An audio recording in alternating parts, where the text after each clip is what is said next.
पति की संग पाइए। वाहिगुरू जी का खालसा वाहिगुरू जी की फतेह। शहीद बाबा जीवन सिंह निष्काम सेवा सोसाइटी का सेवादार अमरजीत सिंह वाइस चेयरमैन, मेरे नाल साडे जनरल सकत्तर जग चरण सिंह जी गिल, मेरे छोटा वीर गुरप्रीत सिंह जी सांगना, जानकी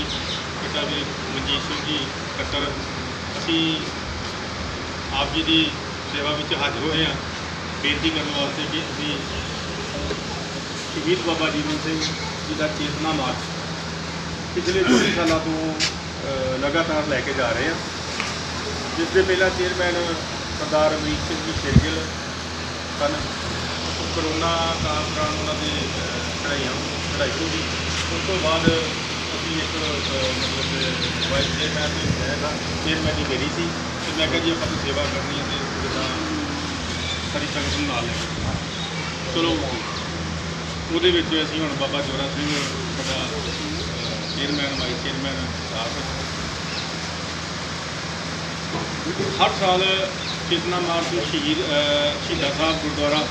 को लैके जाते हैं, तो रस्ते के वक्-वक् पड़ाव करते हुए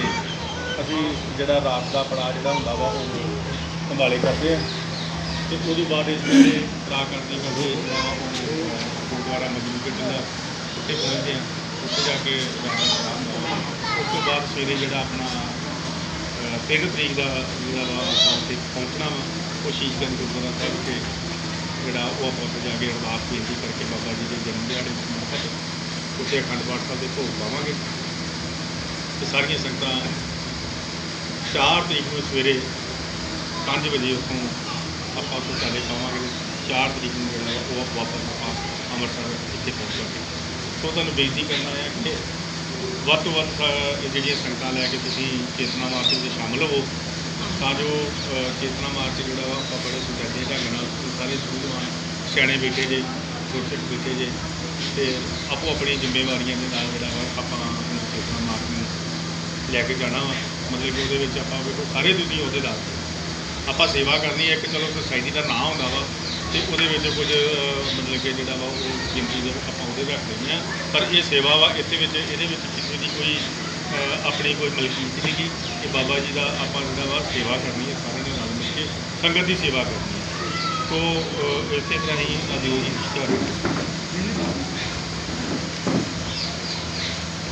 इश्तिहार तुहानूं दे के जावांगे। असीं कुछ होर भी समग्री सी साडे कोल उत्थे रह गई आ, ते इहदे विच अपना जिहड़ा सारा रूट बाबा जी बाबा मेजर सिंह जी जिहड़े ने हलो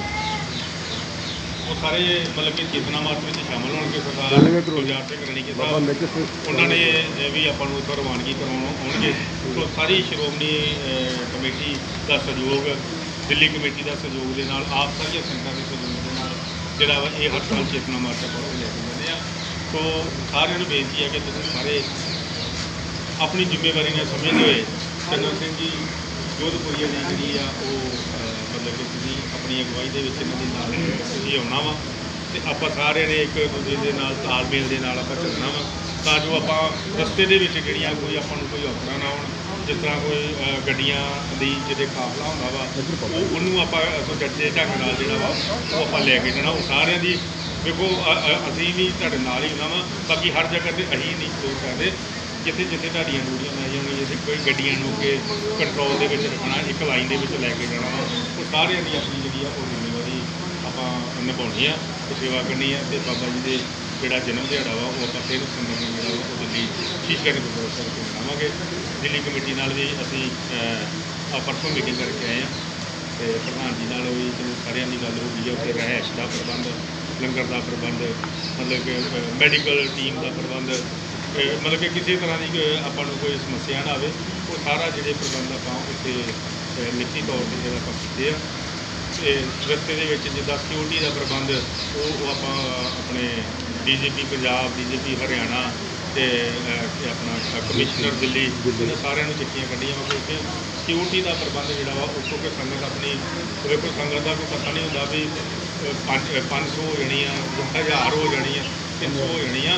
मतलब कि 400-500 की जी संगत होंगी है ना, वो भी बहुत गिनती के होंगी है। ਤਾਂ ਜੋ ਗੁਰੂ ਗ੍ਰੰਥ ਸਾਹਿਬ ਜੀ ਦੀ ਆਪਾਂ ਪ੍ਰਕਾਇਆ ਹੇਠ ਜਾਣਾ ਵਾ, ਕੋਈ ਰਸਤੇ ਦੇ ਵਿੱਚ ਕੋਈ ਅਨਹੋਣੀ ਨਾ ਹੋਵੇ। ਇਸ ਕਰਕੇ ਸਾਰੇ DGPਆਂ ਨੂੰ ਜਿਹੜੀਆਂ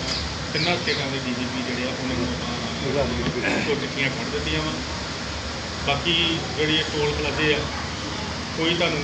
ਜਿਹੜੀ ਤੁਸੀਂ ਗੱਡੀ ਲੈ ਕੇ ਜਾਓਗੇ ਤੁਹਾਨੂੰ ਟੋਲ ਪਲਾਜ਼ਾ ਨਹੀਂ ਠੀਕ ਹੈ ਨਾ ਹੁੰਦੇ ਟੋਲ ਪਲਾਜ਼ਾ ਨਾ ਜਾਂਦੇ ਟੋਲ ਪਲਾਜ਼ਾ, ਕਿਉਂਕਿ ਟੋਲ ਪਲਾਜ਼ੇ ਵਾਲਿਆਂ ਨੂੰ ਵੀ ਜਿਹੜੀਆਂ ਵਾ ਉਹ ਜਿਹੜੀਆਂ ਸਾਡੇ ਪਿੱਛੇ ਸਾਡੀ ਗੱਡੀ ਦੀਆਂ ਜਿੰਨੀਆਂ ਵੀ ਤਾਦਾਦ ਹੋਵੇ 50 ਗੱਡੀ ਉਹਦਾ ਕਿਸੇ ਦਾ ਵੀ ਆਪਾਂ ਨੂੰ ਕੋਈ ਨਾ ਜਾਣ ਲੱਗਿਆ ਦੇਣਾ ਪੈਣਾ ਅਤੇ ਨਾ ਆਉਣ ਲੱਗਿਆ। ਤਿੰਨਾਂ ਸਟੇਟਾਂ ਦੇ ਵਿੱਚ ਨਹੀਂ ਆਪਾਂ ਨੂੰ ਦੇਣਾ ਪੈਣਾ, ਨਾ ਪੰਜਾਬ ਦੇਣਾ ਪੈਣਾ ਅਤੇ ਨਾ ਆਪਾਂ ਨੂੰ ਹਰਿਆਣਾ ਦੇਣਾ ਪੈਣਾ ਕਿ ਨਾ ਸੋ ਸਾਰੇ ਪ੍ਰਬੰਧ ਜਿਹੜੇ ਆ ਸਾਡੇ ਸਰਕਾਰ ਜਿਹੜੇ ਅਸੀਂ ਕਰ ਰਹੇ ਆ ਅਤੇ ਤੁਹਾਡੇ ਕੋਲ ਇਹ ਸਹਿਯੋਗ ਕਰਨਾ ਵੀ ਵੱਧ ਤੋਂ ਵੱਧ ਸੰਗਤ ਜਿਹੜੀ ਆ ਤੁਸੀਂ ਇਸ ਆਪਣੇ ਇਲਾਕੇ ਦੇ ਵਿੱਚ ਕੱਢੋ। ਜੋਧਪੁਰੀਆ ਸਾਹਿਬ ਤੁਹਾਡੇ ਨਾਲ ਵਾ, ਤੁਸੀਂ ਸਾਰੀ ਆਪਣੀ ਇੱਕ ਟੀਮ ਬਣਾ ਕੇ ਜਿਹੜੀ ਆ ਬੜੇ ਵਧੀਆ ਤਰੀਕੇ ਦੇ ਨਾਲ ਜਿਹੜਾ ਵਾ ਆਪਾਂ ਜਿਹੜਾ ਸਿਸਟਮ ਮਾਕੀ ਨਗਰ ਕੀਰਤਨ ਲੈ ਕੇ ਜਾਈਏ। ਸੋ ਇਹ ਇੰਨੀਆਂ ਹੀ ਬੇਨਤੀਆਂ ਜਿਹੜੀਆਂ ਮੈਂ ਕਰਦਾ ਹੋਇਆ ਤੁਹਾਡਾ ਜੱਜਗਾ ਕੱਟ ਕੇ ਬੁਲਾਓ। ਵਾਹਿਗੁਰੂ ਜੀ ਕਾ ਖਾਲਸਾ ਵਾਹਿਗੁਰੂ ਜੀ ਕੀ ਫਤਿਹ। ਸੋ ਹੁਣ ਆਪਾਂ ਸੁਸਾਇਟੀ ਵੱਲੋਂ ਜਿਹੜਾ ਵਾ ਜੋਧਪੁਰੀਆ ਸਾਹਿਬ ਨੂੰ ਜਿਹੜਾ ਵਾ ਕਿ ਆਪਾਂ ਅੰਮ੍ਰਿਤਸਰ ਸ਼ਹਿਰ ਦੇ ਜਿਹੜੇ ਆ ਨਾ ਇਹਨਾਂ ਨੂੰ ਪ੍ਰਧਾਨ ਸਾਹਿਬ ਬਣਾਵਾਂਗੇ, ਜ਼ਿਲ੍ਹਾ ਪ੍ਰਧਾਨ ਸ਼ਹਿਰੀ ਜ਼ਿਲ੍ਹਾ ਪ੍ਰਧਾਨ ਬਣਾ ਕੇ ਸੁਸਾਇਟੀ ਵੱਲੋਂ ਸਤਿ ਸ੍ਰੀ ਅਕਾਲ। ਤੁਸੀਂ ਸਾਰੀ ਟੀਮ ਜੀ ਇਹਨਾਂ ਦੇ ਨਾਲ,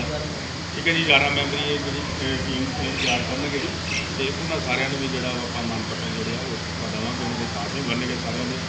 ਸੋ ਸਾਰਿਆਂ ਨੂੰ ਬਹੁਤ ਬਹੁਤ ਵਧਾਈਆਂ ਹੋਣ ਬਾਬਾ ਜੀਵਨ ਸਿੰਘ ਜੀ ਦੀ ਗੁਰਪੁਰਬ ਦੀਆਂ, ਅਤੇ ਆਪਾਂ ਵੱਧ ਚੜ੍ਹ ਕੇ ਜਿਹੜੀ ਸੰਗਤਾਂ ਇੱਥੋਂ ਲੈ ਕੇ ਚੱਲੀਏ ਜੀ। ਵਾਹਿਗੁਰੂ ਜੀ ਖਾਲਸਾ ਵਾਹਿਗੁਰੂ ਜੀ ਕੀ ਫਤਿਹ।